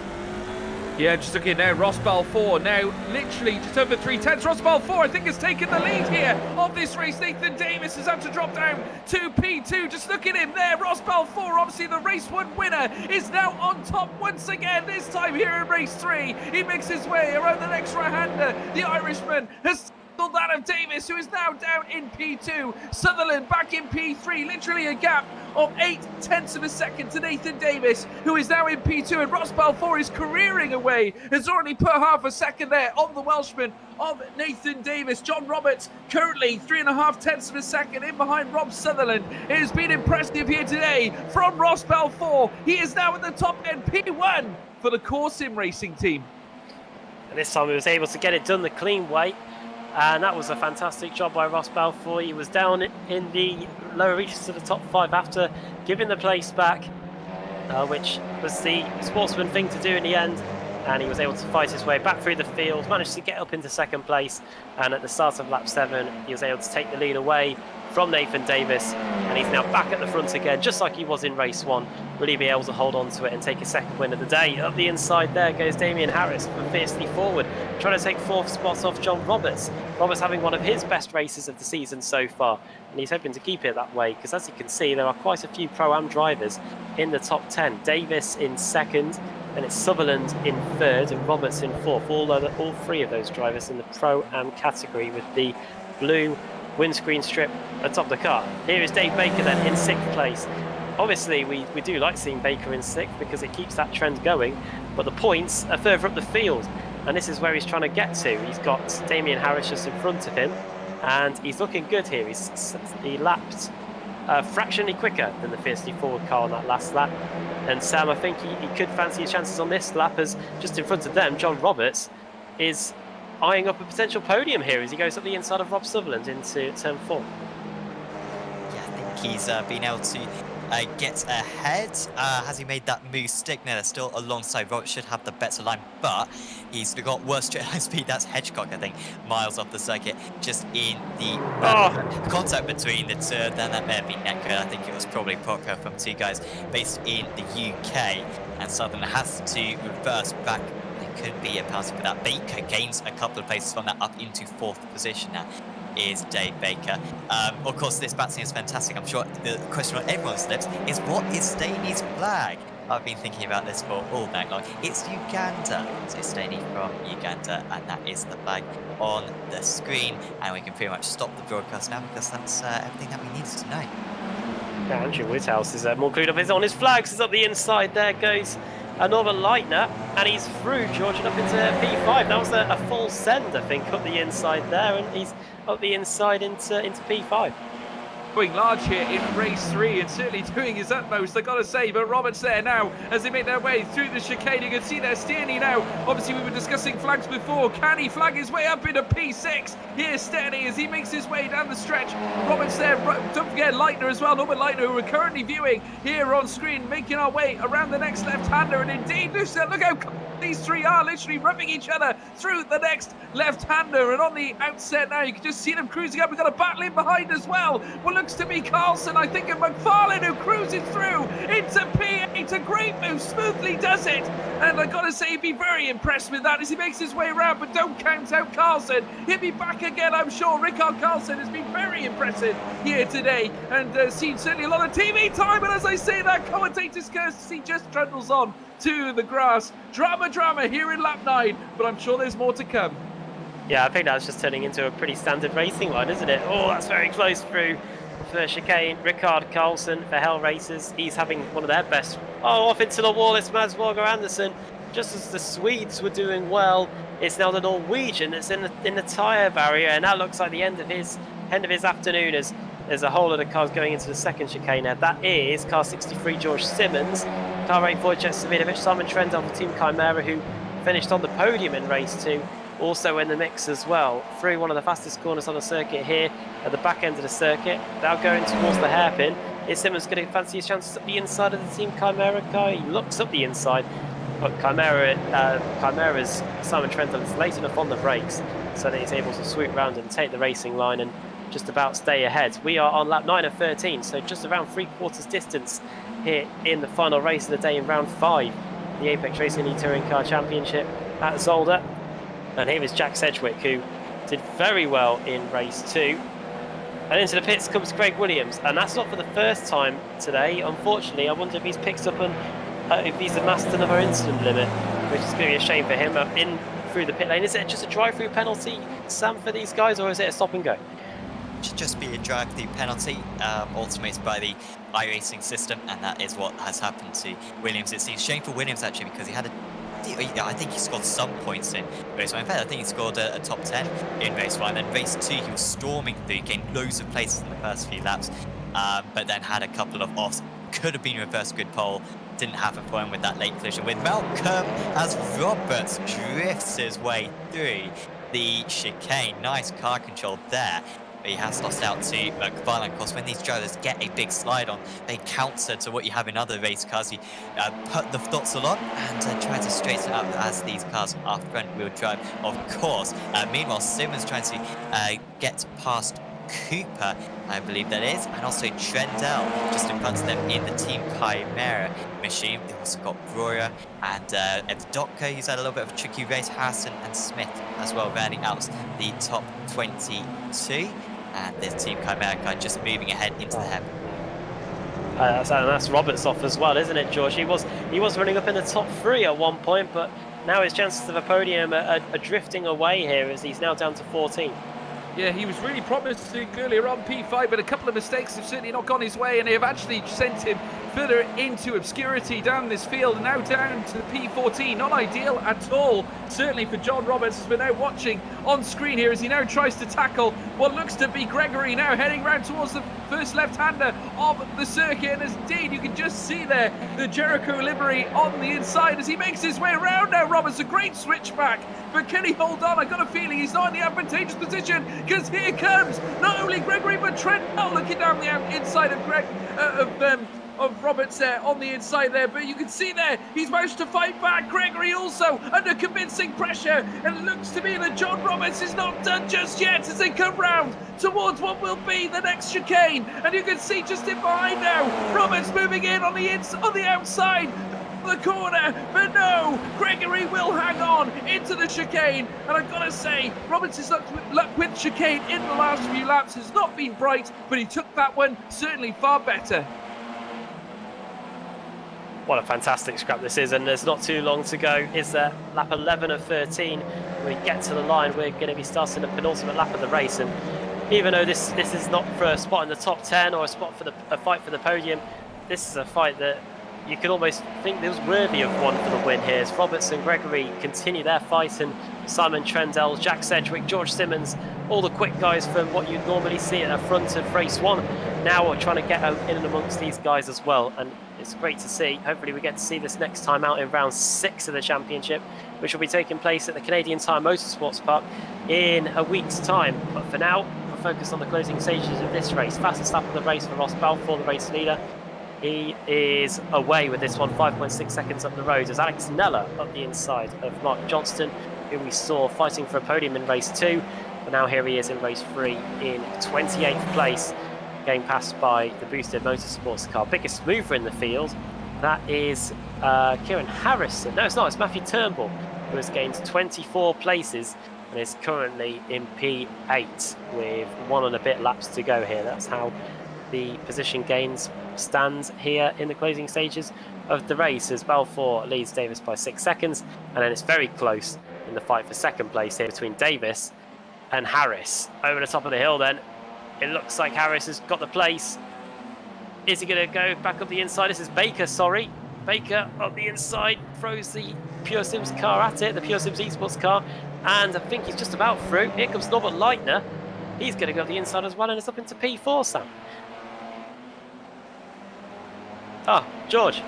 It's going to be Norbert Leitner indeed in P3. I've got to say, HM Engineering, a great drive there for Norbert Leitner to take advantage of the battle in behind between Harris and Baker. And indeed, he's trounced upon him there like a man possessed, moving himself up into the podium positions. In behind, Harris, Baker, Stearney, McFarlane, all grouped together to try and tussle it out for the remaining positions here on track. Balfour's position is done. He is well and truly clear by at least, showing to me around about 6.8 seconds. Is there drama at all there?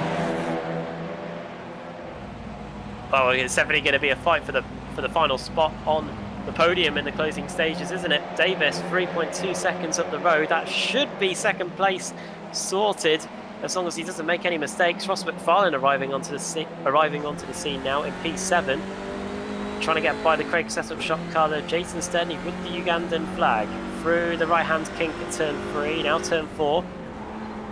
Throw the Audi RS3 LMS TCR car at it. Roberts dropping down the order again. God knows what's happened to the boosted car in the second half of the race. It was looking so promising for him. Is McFarlane going to go for a lunge up the inside into the first chicane? No, thinks better of it. Looks like Norbert Leitner went for the chicane pretty well as well, so I don't think he's going to be under pressure from Damien Harris, at least for the time being anyway. And if anything, it looks like Harris is under pressure from Baker as we get hard on the brakes for the final time into the chicane. And now, George, it's a run down to the hairpin for the final time if anyone wants to spring a late surprise and maybe take a podium in the closing stages, as off goes Rickard Karlsson. Yeah, not ideal at all for Rickard Karlsson. The Swede is off the track in the gravel traps. We're now watching the battle between Damien Harris and indeed what looks to be Baker as well, who David Baker has been really pushing him now to, well, just over 0.2 of a second between those two as they now round towards the start-finish line. And indeed, here in race 3, Ross Balfour will cross it to take victory once again here this evening, and he wins here at Zolder here in race 3. Davis, after his hard-fought battle with Balfour earlier on, after coming a cropper, after taking the P1 spot off the grid, will take P2. Norbert Leitner, after that impressive display of overtaking, cruising into P3. Harris in P4. Baker in P5, but what a battle indeed as we now see Michael Evdoka there moving across the line in what looks to be P15, and he's got a cluster of cars in behind as they come round, and he will remain in that P15 spot. Cooper in P16, Harrison, but what battles here in race 3. It has been really impressive, and I got to say, I really enjoyed my first venture, certainly into touring car this evening. It's been absolutely brilliant. Oh, what a race meeting it's been. I think George Simmons was facing the wrong way in the pit lane when all those cars were coming across the line. I think I could see an Apex Racing team car facing the wrong way. He's managed to get going now. I think he reversed across the line, did Simmons. There he is in the end, P30. I don't know if it might be worth sourcing a replay of it just for that. But for Ross Balfour, one of the most commanding victories we'll see of the season, 9.3 seconds clear in the end. Here is what happened to George Simmons. He's just. I think it's just after. I think we've just gone past it. I think. Here we go. This might be it. It was coming into the pit lane where it kicked off. So Jack Sedgwick's in front of us.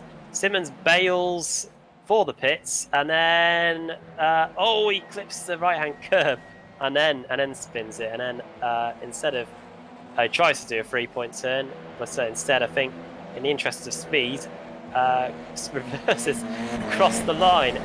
There's quite a long way to go, actually, longer than you think to get to the line, and he has to end up turning the car around with the help of the wall, and then gets across the line in P30. So that's the tale of George Simmons' finish to that one. And it's a very special way to park your car, isn't it? Definitely. At least he's out. At least he can take it. That's one thing we've learned with this, with us reverting back to the old damage model. That's for sure. Right, the finishing order is up on your screen then, and it is Ross Balfour that wins the final race of the day. 9.3 seconds ahead of Nathan Davis. So close, George, to a Welshman winning for you. Second place, a trophy though for you nonetheless. Norbert Leitner. Yeah, definitely. Norbert Leitner for Hungary in P3. So very international feel there to the podium there. Damien Harris in 4th, then Dave Baker in P5 in the end. Jason Stepney in 6th, then Ross McFarlane, Matt Turnbull, Oscar Mangan in P9, and Wojciech Savidovic completing the top 10. The second highest Pro-Am driver, Adam Hedgecock in 11th, then Ben Gregory in 12th. Simon Trendle in 13th, Jack Sedgwick in P14th, then it's Michael Evdoka, Jason Cooper, Kieran Harrison, and then Pete Newman in 18th place. 19th for Marius Brewer, then Philip Johansson in 20th place. 21st for Dennis Neidhart, then Jamie Rushworth, Alex Nella. 24th for Mark Johnston. 25th for Mark Woodhouse, then it's Mark Johnston in 25th. And then 26th, Jamie Wilson, John Roberts, Rob Sutherland, who was up there earlier on, Rickard Carlson, who was around on the final lap of the race, down in 29th, 30th for Toby Ward, 31st for Craig Williams, then Baron Glover, Scott Malcolm, Adam Hadfield, Joachim Gorbranson in 35th, then George Simmons, Fraser Smith, Marcel Fritsch in 38th. There's Alex Simpson in the gravel twice in race 1 and race 3, but a good result in race 2 should give him a decent haul of points from this race meeting. Then Austin Foster, Darius Neidhart, Jake Blackpool, Mats Borger, Pieris de Suerte, then Simon Field, Adrian Camfield, and then at the back, Luke Kidsley, who was up in the top 3 early on in race 2 when it was a 1-2-3 for Hesketh Racing at that stage. But here in race 3, he is staying dead last there in 47th place. Not sure if we've got Simmons on screen. I believe we do, but a little bit of a... I don't know what's going on there. I don't know if Simmons needs to go to Specsavers or something, but straight into an extremely strong gate. And yes, that pretty much sums up his... he had a couple of decent results to Simmons, but certainly it's basically anything but what he wanted. Interviews times, and we've got Ross Balfour, I think, to chat with us. Adam, you okay to take this one? Yeah, let's get Ross Balfour in for a quick word.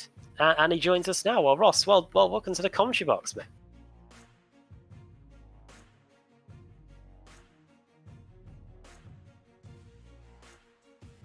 Oh, we had this issue yesterday. 3 times now in a couple of days. But yeah, Ross is, like, at the moment not quite happening. Oh, hello. There'll be a reason for that.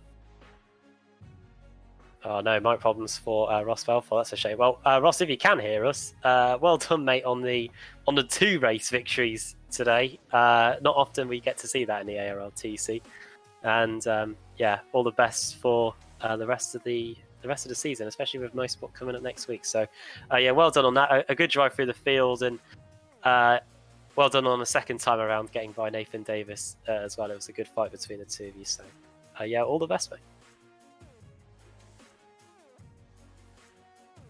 We'll take that as a thanks.